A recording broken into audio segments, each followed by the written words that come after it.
Եսահավոր մեղք է։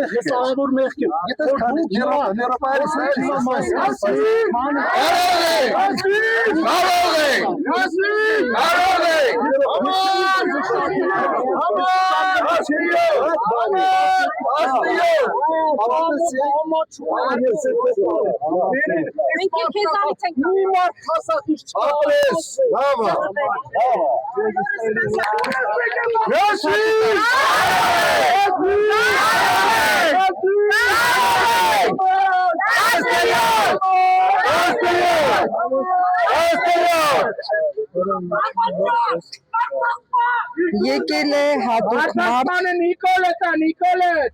իր սպեցիֆիկ վերաբերմունքով և լրատվամիջոցով հանդերձ համենայն դեպս բնականաբար քարոզչություն է և օգտագործվում են բոլոր մեթոդները։ Հիմա այս մարդուն պետք է դիզինֆեկցիա անել և կատալ։ Ընտրություններից հետո ձեզ էլ ենք տալու կաթումածուն։ Ընտրություններից հետո։ Առաջինը ես պիտի դա օգտագործեմ։ Միասին Այ մի հատ մի հոտ երսից նայք, մարդու աչքերը որ նայում ես, երևում է, չէ՞, մարդու։ Ունիսի 7-ին։ Քոչարյան, ո՞րն է ձեր սառնասրտության գաղտնիքը։ Ինչպես եք կարողանում հավասարակշռությունը միշտ պահել։ Ո՞րն է դրա գաղտնիքը։ Բա պետության ղեկավարը եթե հավասարակշռություն պահել չգիտի, ուրեմն պրոֆնեպրիգոդն է ազնվորություն։ Դուք երբեք ցույց չեք տալիս ձեր զայրույթը։ Ամբողջ տրեյնինգը դրա վրա է, որ ինքնատերապետում չկորցնի։ Եվ կրկնում եմ, պատասխանատու պաշտոնի համար մարդ պետք է այդ տեստը անցնի։ Իվիճակի է ինքը իրեն տերապետել թե ոչ։ Եթե իվիճակի չի, ուրեմն վարկա պրոֆնեպրիգոդ։ Պետք է գնա այլ գործ բան տրի։ Ինչպես եք ընդհանուր առմամբ այս 15 օրը քարոզարշավի գնահատում։ Ընդհանուր եւ նաեւ ձերը։ Դրական եմ գնահատում, մենք տեսնում ենք աճը, հետաքրքրության, բացասական եմ գնահատում ուղղակի այն ոճը, որը ողջագրվում է հատկապես ԿՊ-ի կողմից։ Արհեստական սրել, սպառնալիքներ եւ իհարկե վարչական ռեսուրսի կիրառում։ Կոնկրետ մեր մասով մենք տեսնում ենք դրական վերաբերմունքի եւ հետաքրքրության աճը Հայաստան Դաշինքի նկատմամբ, սա ուղղակի դժվար է երկու։ Եղավ, լավ։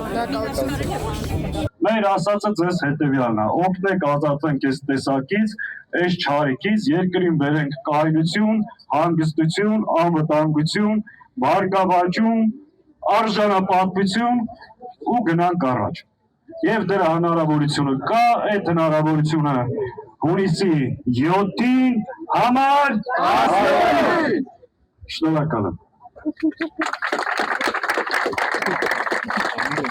Ես կցանկանայի սիրելի ժողովուրդ, մի քանի խոսք այս քարոզարշավի մասին։ Սովորաբար նորմալ երկրներում, նորմալ կառավարությունների պարագայում փորձում է հենց կառավարությունը օրինակ ծառայել, ինչպիսին է պետք է լինի քաղաքական պրոցեսը, ինչպիսին է պետք է լինի քարոզարշավը։ Տվյալ դեպքում ցենց քաղաքական պրոցեսների կուլմինացիան դա քարոզարշավն է։ Եվ ինչ ենք մենք տեսնում Հայաստանում, երևի միակ երկիրն է կամ եզակի երկրներից մեկն է, որտեղ կառավարությունը ոչ թե լավագույն ստանդարտներին է փորձում ձգտել, այլ ինքը հենց ներդնում է վատագույն ստանդարտներ։ Լաչառություն, ֆեյքերի նորություններ եւ բազմաթիվ այլ տեսնում եք թե ինչ է կատարվում։ Մարդկանց հետ խոսալու ոճը, մարդկանց հայհոյելը, սպառնելը, երկու-երեք օր առաջ որտեղ վարչապետը սպառնեց, որ սպանելու ինձ եւս երկու անդիմադիր ուժերի առաջնորդներին։ Հիմա հասկանում եմ, որ այս մարդը ամբողջ կյանքը մի դեղին թերթ է ունեցել եւ հիմա փորձում է այդ դեղին թերթի ոճը տարածել քարոզարշավի վրա։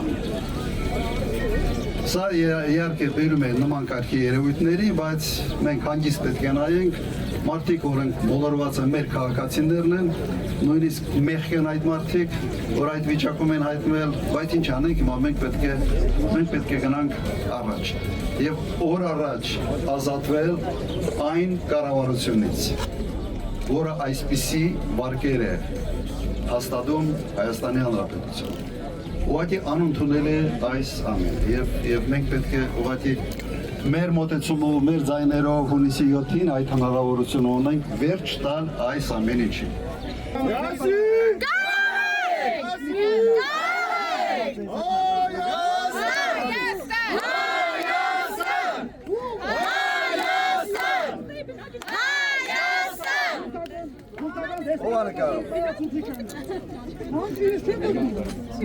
Մալիկ ուշադրություն Ռոբերտ Քոչարյանին, հենց Ռոբերտ Քոչարյանը հաղթելու է։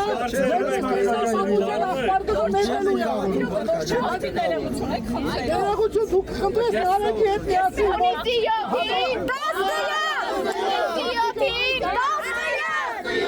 Ժորժ ջան, ձեր շնորհակալություն։ Ռոբերտ Քոչարյանը թույլ չտվեց, որ իր կողմնակիցները մոտենան եւ սաստեն կամ խոսեն թեկուզ այդ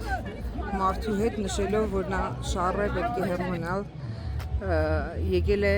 է սադրանքի սադրիչ է եւ պետք է դիմանալ այդպիսի դրսևորումներին, պետք է ուժեղ լինել, հասկանալ, որ այդպիսի բաներ կլինեն, ուշադրություն դարձնել պետք չէ, անընդհատ ասում էր, անընդհատ կրկնում է Ռոբերտ Քոչարյանը, որ դա ուշադրություն դարձնելու բան չէ ընդհանրապես։ Դիտմամբ է արվում, ասում էր։ Կարելի է։ Կարելի է, բան ես կողմ կանգնի։ Այստեղ են երեխաների հետ նկարվում։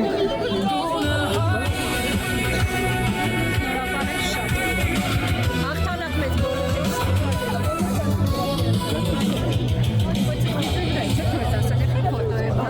Ես իհարկե եմ, որ դուք այս քաղաքական ուժի համակիրն եք։ Եվ ինչպես կողմնորոշվեցիք, ինչպես եկաք այդ որոշման։ Միշտ այս կողմնորոշման եմ եղել, ես ինքս երբեք չեմ փոխում։ Ինչ բանից հետո, 90 թվականից հետո, այդ շարժումներից հետո, ես միշտ դաշնակցության համակիրն եմ եղել, չեմ փոխում։ Ինքներները չեն դավաճանում։ Ինքներները չեն դավաճանում ու չգիտեմ, եթե ինչ-որ բան ասենք, այն չլինի, որ իմ սրտով չլինի, երևի կմտածեի, կկասկածեի, բայց եթե ընտանիքս միշտ դեռային ժամանակվայից պատերազմից սկսված սահմանամերձ գոտուց եկած մարդ ես ապրում եմ, եղբայրս պատերազմի մեջ ա եղել, ամեն ինչով անցել ենք։ Դուք իսկական դաշնակցական եք։ Իսկական դաշնակցական եմ, այո։ Շատ լավ։ Շատ են ձեր գյուղում դաշնակցականներ, այդպես հարցը ձևակերպեմ։ Ոչ կան հայտնի, փոխվում են, ծերունը փոխվում է, տարբեր մարդիկ են գալիս ու գնում։ Բայց դաշնակցությունը մնում է։ Մնում է, այո, ու կմնա։ Հուսով եմ, որ կմնա ու ամեն ինչ լավ կլինի։ Բայց իրանից բացի մեզի տարավ Սրիբերան, ես էլ եմ այդտեղ եղել։ Ու ինքը փախապտում։ Այո, մարտի 1-ի ներկայներից եմ եղել։ Մեզ տարել է Սրիբերան, գնացինք տուն, որ գար։ Աղվան Հովսեփյան եկավ, չգեկավ։ Կաթողիկոսը գնաց, չեկավ։ Ասում էր ինչ-որ կալանք են հանեվրիցս, աղկանիքն են հանեվրիցս։ Ես տեղի ներկայացներից եմ եղել ու այդ ամեն ինչը մանրակրկիտ գիտեմ, այդ Մարտանյան Արտուրը որից քամիներ էր անում այդ մուխլյոժ բան, այդ լրիվ մեղքեր, մեկը թողասի Լևոն Տեր-Պետրոսյանի մեղքերը, ինչի չեն ասում, այդ ամեն ինչը լրիվ հիմնավորված փաստերով կա, ես ամեն ինչը մանրակրկիտ այն ժամանակվանից նկարները ունեմ, էսա Նիկոլ Ազատի Տեր-Պետրոսյանը իմ կողքից խոսում է Սերժ Սարգսյանի հետ, որ ասում է մոտենում ես Վալերի Օսիպյանին, Պարտադիր այս ձերքը ճղվի, հրաշավոր երեսումըտ կա, որ մոթեին նմանվես, այդ լրիվ չէ, հիմնավոր փաստեր են սրանք,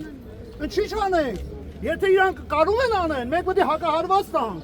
քաղաքականությունը ոչ ունի հավերժ բարեկամ, ոչ ունի հավերժ ճշնամի։ Կարող է դուք էլ սխալանեք, հելեմ ձեր դեմ։ Ճիշտ եք անում ձեր կողմը։ Չէ, իմ դեմ չի։ Ճիշտ եք անում կողմն։ Սխալ եք անում դեմ։ Դա Չերչիլյան գաղափարախոսություն։ Իմ համար այս պահին ցանկությունը այն է, որ Հայաստանն ձեր շնորհիվ քարտեզի վրա պահպանենք դեռևս։ Հետո կզարգանա կնդանի իր շնորհիվ ձեզ։ Ենթադրում եմ, որ այն ինչ որ Երևանում, Արաբկիրում, այդ համասերն որ գնում էին իրեն հարցեր տալիս, ուղղակի խնդիրը հետևյալն է չէ։ Ինքը գնում էր այդ մարդկանց բակը, եւ եթե մեկը իրեն հակաճառում էր, ինքն էր մոտենում, մեկը հակաճառում է, դրա վրա գորգորա, ինչ որ հրահարում էր։ Հիմա ստեղ մեր հանրահավաքն է։ Մենք հրավիրել ենք հանրահավաք։ Ես չեմ գնացել այդ մարդու տունը, չեմ գնացել իր բուկլետ ինչ որ բաժանելուց եւ այլն։ Այդ մարդը եկել է մեզ սադրել, ուրեմն մենք մեր երթային համակարգը պետք է տեղում պահենք, պետք է ումբռնով մոտենանք, որ կան քաղաքական տրաֆիկի զոհեր, փորձելու են ուղարկել, փորձելու են ինչ որ պատկեր ստեղծել, ինքը փորձում է ցույց տա, որ մենակ իր նկատմամբ չի նման բաներ ունենում, բայց նաև տարբերությունը նա մեջ է, որ ինքը գնում այդ մարդկանց տունը հարցադրումները ստանում, բայց մենք առանձին մեր հանրահավաքն ենք անում եւ իրենք մարդ են ուղարկում այդ հանրահավաք հանգարելու համար։ Ըստեյության սա քրեական պատասխանատվության հարց է եւ հունիսի 7-ից հետո այդ մարդիկ եւ սովորացնողները ենթադրում են պատասխան։ Իսկ ես մտածում եմ ինչ այդ կա լինում։ Ես մտածում եմ առաջի փախնողը լինելու է Սերժ Սարգսյանը։ Չէ, Սերժ Սարգսյանը մի խառնիկ։ Չէ, փախնելու է։ Ինքն է իր մասնակցում, բայց մենք հայտնի փախնող ունենք։ Հայտնի փախնողը կա։ Մարտի 1-ից էլ միջանոց փախավ, Սիլ գրուպի նախագահի հետ Խաչատուր Սուքերյանի հետ ձեռին բռած ու տեղից էլ բռնեցին։ Պատերազմից հետո փախավ բունկեր Հաշողները դա։ Ամսի 7-ին էս հիստերիայի վերջը կարանք տան։ Էլ կին մեր ղեկավարը չի քաշքշելու փողոցներում, էլ եկեղեցու վրա չի հարձակվելու, էլ սփյուռքահայերի մուտքը չի արգելելու։ Այսինքն այս քաոսի, այս հիստերիայի, այս դաչարության վերջը պիտի տանք։ Նորմալ բանակցող պիտի ունենանք, նորմալ մարդ պիտի ընտրենք, որ կարողանում է գնալ բանակցել։ Ու որ եզրափակեմ փոխանցեմ գործընկերոջս, գիտեք, այսօր առաջին անգամ էր դեպքը, բայց Նիկոլ Փաշինյանը ասենց հիստերիկ, որ շրջում է Հայաստանով մեկ, Երևանում տենց պատկերներ է ստանում, իր ռեյտինգը ընկնում է դրանից, որոշել են, որ ինչ անեն այդ իրավիճակից, որ դուրս գան, ասել են, երևի մեկը այնտեղ Տարոն Չախոյանը կլինի, չգիտեմ, Տիգրան Ավինյանը, ասել են, մի հատ լավ միտք ունեմ, եկեք մենք է սանդվիչներ ուղարկենք, թող բանը, ընդդիմադիրների քարոզարշավը փորձեն խանգարել, տենց պատկերներ ստանան։ Ժողովուրդ ջան, այս երկրում ուրիշ Նիկոլ Փաշինյան չկա, ուրիշ հիստերիկ չկա, ինչքան սադրիչ ուղարկեն, ոչ ոք չի սադրվելու, այս մարդը չի սադրվել Ալիևի հետ բանակցություններից, Նանե Իսրայելյանից հաստատ չի սադրվելու, այդքան մի փորձեք, իզուր լինելու, իզուր են լինելու ձեր ջանքերը, փորձեր մի արեք, այդ ֆոնին դուք ավելի վատ եք երևալու, որովհետև մի կողմից երևալու է հավասարակշիռ թիմ, ով անգամ սադրանքներին է հավասարակշիռ արձագանքում, մյուս կողմից երևալու եք դուք, որ չեք հանդուրժում թեթև քննադատություն ձեր սպանած երեխեքի հարազատներից։ Այ էդ եք դուք, այդ ֆոնին դուք ավելի վատ եք երևալու։ Նենց որ, այնքան ակնհայտ է տարբերությունը, այնքան ակնհայտ է ընտրությունը, դրա համար ենք ասում, որ հունիսի 7-ին Ադրբեջանի ու Հայաստանի միջև պետք է ընտրել Հայաստանը։ Հունիսի 7-ին, 16-ի ու 17-ի միջև պետք է ընտրել 17-ը։ Մենք այսօր բարձ ընտրության առաջ ենք, սիրելի երևանցիներ։ Կամ մենք ունենում ենք Հայաստան, որը այս տարածաշրջանում ազդեցիկ գործոնադառնում հավասարահոսեր հետ խոսում է բոլոր պետությունների հետ ուժային կենտրոնների հետ պահում է հայկական Հայաստանի շահը, հայ ժողովրդի շահը, կամ ունենում ենք վախկոտ, թուլամորթ, կզած Ալիևի առաջ մի իշխանություն, որը շարունակել է զիջել ու վաղը այն ինչ որ այսօր խոսում է խաբելով ձեր քվեներն առնել, վաղը ձեր քթիցա բերելու։ Ոչ մի հեռանկար, ոչ մի ապագա մեր զավակները սրանց իշխանություններով չեն կարող ունենալ։ Շատ բարձ ընտրություն է։ Ժողովուրդ ջան, սրանք արդեն վերացած են, հիստերիայի մեջ են, խուճապի մեջ են, փորձում են եւ մեր առաջնորդին, եւ մեր թիմին, եւ մյուս ընդդիմադիր իրական առաջնորդներին թիմերին ամենաստոր ձևերով հարկաբեկել։ Ստորությանը մենք վերջ ենք տալու ամսի 7-ին, ընտրելով 17-ին։ Այո։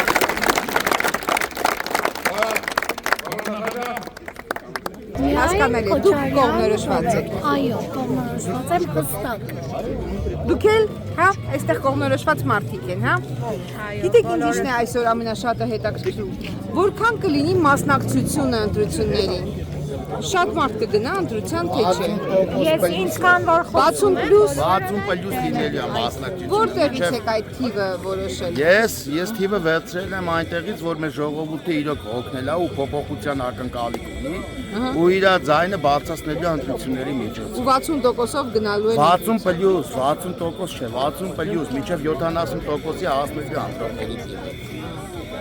Շատ լավ։ Տաստված, ինչքան շատ ընտրող, այնքան ավելի ճիշտ պատկեր, ճիշտ է։ Այո, իհարկե, միանշանակ, այնքան քիչ վարչական լծակի օգտագործման օգուտներ են, հիմա մենք բոլորս հասկանում ենք, որ վարչական լծակը, ասենք չնայած իրանք թող իրանք հույսը չդնեն է վարչական լծակի վրա, ես կոնկրետ հարազատներ ունեմ պետական աշխատող, իրանց չեն ընտրել։ Հիմիկվանից ասեմ, անուններ չեմ տա բնականաբար, հա, բայց իհարկե վարչական լծակը նշի, որ իրանց ընտրելու է։ Իհարկե, միանշանակ իրանց չի ընտրելու, այդ վարչական լծակը մոտավորապես, որ կազմա 15%, թող իրանք տեղից ունենան առնվազն 5-6%-ի ակնկալի։ Շնորհակալ։ Պարզ է, ես էլ եմ շնորհակալ ձեր վերլուծության համար։ Ձեզ լսողները կարծես դուք համաձայն եք այս վերլուծության հետ։ Շատ մարդ կգնա ընտրության, որովհետև նախորդ ընտրություններին քիչ գնացին, գիտեք, դա շատ վատ էր։ Պատերազմից հետո էր։ Այո։ Հիմա հարցը սովորական ընտրություն չի, ինչ-որ քաղաքական ուժ ընտրելու Հայաստանի լինելիության հարցն է ու հաստատ Հայաստանի ընտրողը, հայ ընտրողը արյունոտ քվեաթերթիկ չի դասնի համար 16-ին։ Կընտրի ցանկացած արժանավոր ընդդիմադիր ուժի քվեաթերթիկ, որ կտան կողմնորոշվեն եւ համար 17 քվեաթերթիկ։ Դե երևի հիմնական խորհուրդն այն է, որ գնան ընտրատեղամաս։ Այո, մասնակցեն ընտրություններին։ Ավարտից իշխանությունների պատեհապաշտներով հավաքված թրքահաճո իշխանությանը հաղթելու միակ ձևը ընտրության գնալու է։ Ընտրության գնալու բարձր մասնակցությունը կարևոր է, որպեսզի հանրության ճիշտ պատկերը երևա ընտրությունների արդյունքներում։ Եվ ես տեսնում եմ, որ գիտեք շարունակում են մարդիկ հարցեր տալ այստեղ Ռոբերտ Քոչարյանին։ Ես ուշադրություն եմ դարձնում, որ ոչ մի հաջորդ քաղաքում Ռոբերտ Քոչարյանը նույն ելույթը նույնությամբ չի կրկնում։ Նա միշտ փորձում է նոր բան ասել, նոր մեսեջ փոխանցել։ Ու շատ ասիլում Եվրոպա ասել։ Դրանից լավ բան, իրականում դրանից լավ բան, որտեղ Եվրոպայում այդ փողը չես կարողանալու աշխատել։ Չես կարողանալու։ Հիմա քո արտաքին քաղաքականությունը պետք է համահունչ լինի քո տնտեսական շահերի հետ։ Եթե երկրի առաջնորդ արտաքին քաղաքականությունը վարում, որը հակառակ կողմի վրա է քո երկրի տնտեսական շահերի հետ, ուրեմն այդ մարդը թշնամի է քո երկրի համար։ Աղքատացնելու է քո ժողովուրդը։ Ընդհանրապես այսքան։ Եթե սա չեն հասկանում, ուրեմն այս մարդիկ ոչինչ չեն հասկանում։ Ինքնահռչակ տգետներ։